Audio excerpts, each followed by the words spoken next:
something that has carbon in it to start. The other thing is you need heat to control the airflow through the drum, which allows the material to burn at a high temperature that produces good quality charcoal, but then also allows you to shut off and seal it to prevent oxygen, which allows the carbonization process to happen. So what we do is we put the drum up on 3 stones that lets more air flow through it. And the other thing we do is as we're filling it, we'll get a large stick that we'll put in the middle, and that'll allow a chimney to be there. So again, you get nice airflow through it.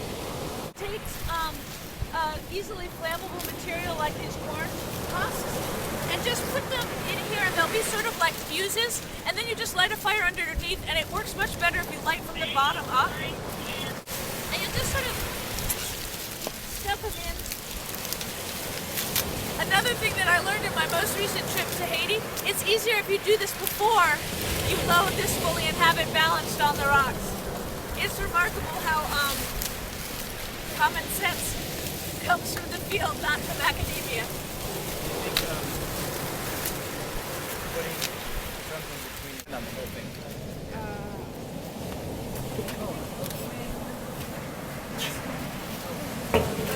And you don't want to put this too far under, because later on in the process you'll be kicking it out, and that's when the flames are flying out of it. So the less far you have to do that, so you can have sort of on the edges so that it's easy to pull them out after.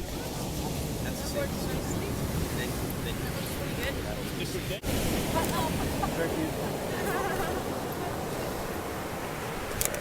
So the next thing we'll do is we'll put a large stick in the middle, and then we'll just take all these corn stalks and we'll cram them in around the edge. Okay. We can pack it pretty dense. You probably need to break them a little bit, and then just sort of shove them around. And we'll do that until it's full. You don't want it sticking out because we're going to have to cover it. Okay. Later on.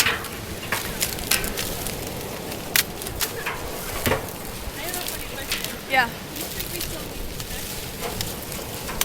There's a little bit bigger. If it doesn't pull down, then it's just going to be awkward. They're going to put a metal plate over top of it. Yeah. Yeah, and that's especially good because oftentimes you'll have pockets that are just a little bit colder, and so you'll get a chunk which isn't carbonized. So if you do want to go all around and make sure that all of them are, yeah. But wait until it's actually flamey rather than smoky. So this kind of smoke will last for about 5 minutes. It's just that it's too early. This is really it's really wet. Those are steam. Yeah, like you even feel some condensation onto your hand. Yeah. And so this is sort of an interesting to show people that this is what you're getting out of the material that they're going to be burning. So this is what you're preventing from being in the kitchen while they're cooking, is all this stuff is burning off right now. Whoa. Yeah, was that dramatic or what? Now, cook your bread, folks!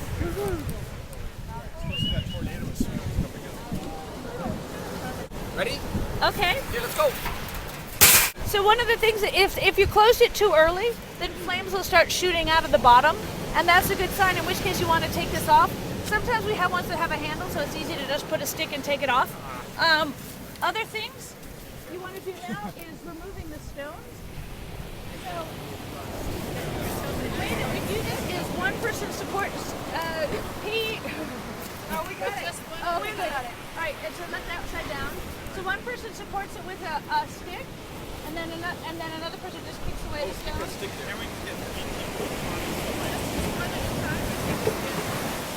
So now what we want to do is we want to seal and prevent any oxygen from getting around the edge. So like Pete's doing around here, so handfuls of sand. It's not always so lucky that the bottom is as easy as just sticking sand there, but here we are on a beach. Watch out for you if you're getting sand up. Oh, yeah, you're right. I get it. Critical. We put the lid on as when the fire stops. Amy, when do we put the lid on? Yeah, so it's not really a science, it's a little bit more of an art. So the answer is when it's ready. You let it burn for a while. I kind of looked in. This stuff is really light, so it tends to burn pretty quickly. Ordinarily, it's something like about between 5 and 10 minutes. If it's something like bamboo, that's really thick, and so you would leave that for like 10 to 15 minutes. And typically, your first one is where you learn a lot, and your second one is where you do it right.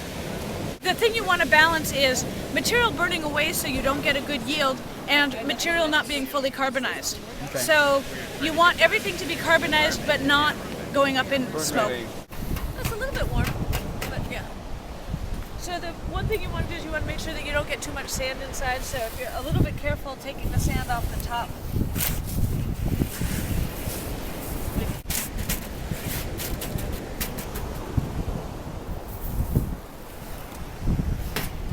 We did pretty good, actually. That's a nice yield. And you can see that when you break it open, it's pretty much fully carbonized. And then the next thing you would do is you would take this and we'd probably just put it in a garbage bag and step on it, because this stuff is so soft that you can crush it that way. Sometimes people will use a mortar and pestle. There's a lot of different things. Mostly people know how to crush things, so you don't have to show them too much about different technologies for doing that. But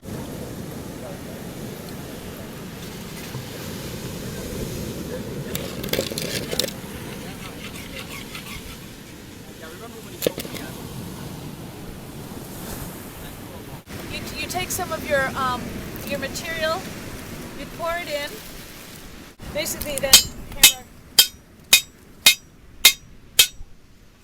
pull this out, and then hammer here, pull this out, and actually you didn't have to pull it out that time, and then give it another tap, and here's your briquette. And you may have noticed the hammer never left my hand until this last step here. So then it was back to the drawing board, and Sean and I sort of trimmed it down to this, which is sort of only the very essence, bare bones, guts of what you need to make a briquette. As one of the sort of the theories I have of making things affordable, which is if you want to make something 10 times cheaper, get rid of 90% of the material, right? And so now it's what you do is you scoop it, put it here, put it here. I didn't fill it enough, so it's going to be a scrawny one, but pops out, and here's your briquette. Interesting thing,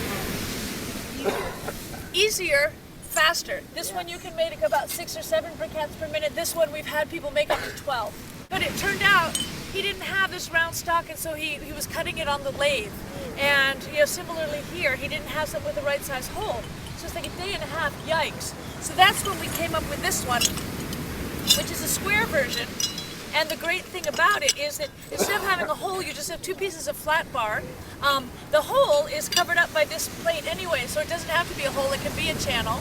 And then by using square stock and these flat plates here, you can just cut the material with a hacksaw. You don't need any drills, so it cut the manufacturing cost down significantly. So it was interesting because for a couple years now I've been doing this is the essence of simplicity right here, and it turns out we were able to make it even cheaper and easier to make by making it square.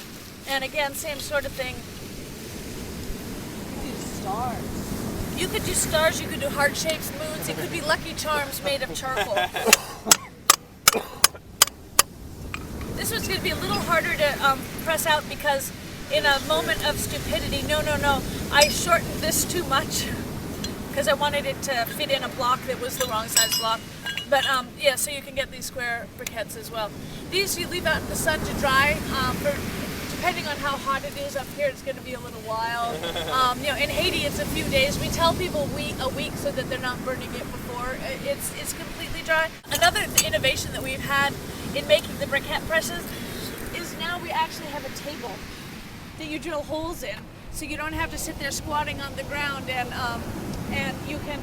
And what we've done is we've designed it so you can actually put multiple holes in the table. So you maybe have 5 of these presses, and one person is just filling, and then one person is the hammer, and one person's unloading them and drying them. And we have this little assembly line machine.